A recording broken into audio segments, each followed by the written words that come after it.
Well, it's time to go to Fort Boonesborough. It's just down the road a little bit, so come on with me. Fort Boonesborough is a beautiful fort. Let's have a look inside.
Because of the restrictions right now, this fort is minimally staffed. Normally, in each cabin, there is a person demonstrating a different craft. I did not film every cabin, leaving that for you to discover. This is a very beautiful and interesting fort.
Thanks for sitting and chatting with me. I had a good time. Sure. You have a great day. You too. How are you guys doing today? We're real good. I'm gonna sit down here in the tall chair. Forgive me, I'm not quite set up. I'll be set in just a moment. Yeah. I thought I had another, as far as material to work with, I thought I had more material there. Historically, if they ran out of the small stuff, they wouldn't get the luxury, likely, of trimming off a big stick like this. They'd probably have to taper down and make their smaller stock off the bigger stock. Okay.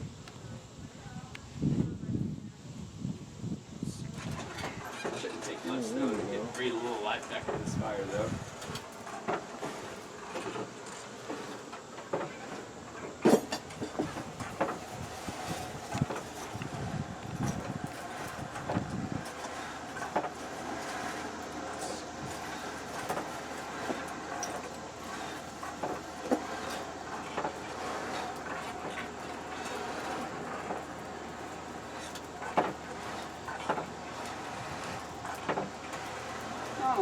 Shouldn't take long to actually heat the stock up a little bit. I think what I'm going to form up for you guys to see is an S-hook.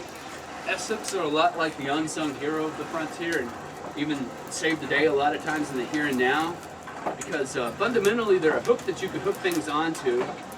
And so crucially in the time period they were used to raise and lower the cookware in the fire in indoor and outdoor situations. And then because they had that essential use, they were just kind of around in general, and since they're a hook that you can hook things onto, they kind of got adopted into the other kind of less essential uses, and kind of in my mind kind of became more like the duct tape of the 18th century. People were using it for all sorts of things. I like to add a little embellishment on the tips of mine called a finial, just like a little curlicue. It kind of gives a charming character. That's what I'm about to start on right now.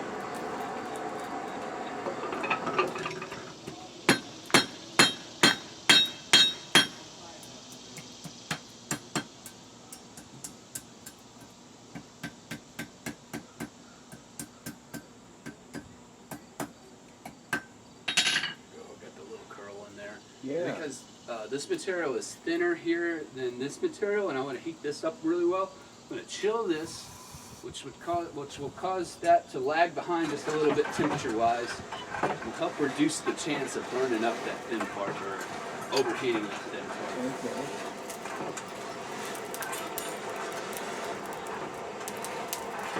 And we'll make our first posing vent here.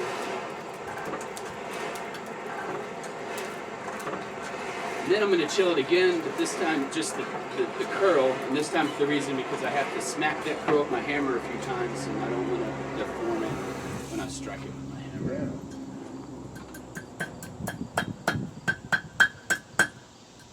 Yeah. That's beautiful. Yeah, that formed real nice. If I could get the right spot around the horn of this anvil, the horn of the anvil has all these, has all that geometry in it already, and it's just a matter of just letting your tools do the hard work for you. Once I've kind of figured out how to kind of let that anvil do that forming and putting those angles in it, I've had to fight with it much, but I haven't had to fuss with it near as much. So I put a big notch in it, and then just kind of get it to where it'll break like that. That way, there's less of a chance of that. If I hammer it all the way down, with this being a wedge, typically the right-hand side will sometimes go flying, and typically the metal is really, really hot, you know, or at least still very warm. And so it helps to have the discipline to kind of, for safety, keep things from flying in people's laps. In Daniel Boone's time, did they make horseshoes at all? They would have maybe made some horseshoes. If the horse was already shoed when it came out here, they probably continued to shoe it, but because of the nature of the trail to get out here, a majority of the settlers were coming out here with horses that weren't shoed because there wasn't any roads, and so the need to be shoed was less.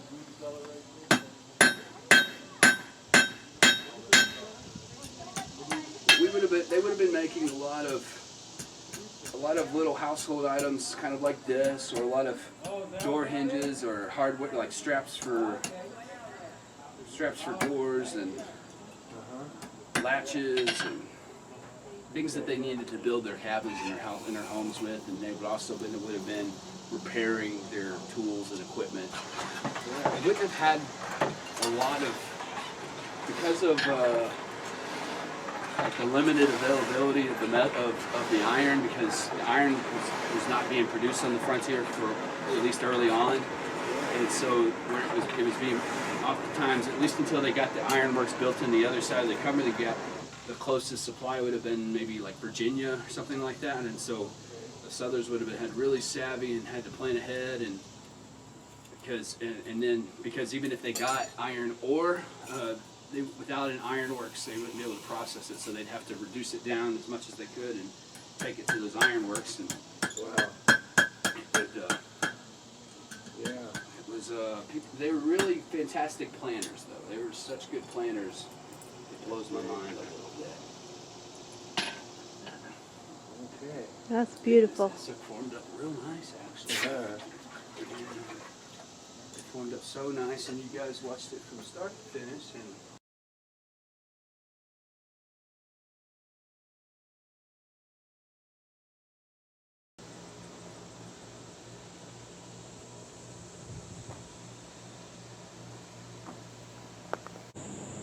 Okay, here's a beautiful park, and you know that we don't water here. There's no sprinklers or watering lines. This is all natural green.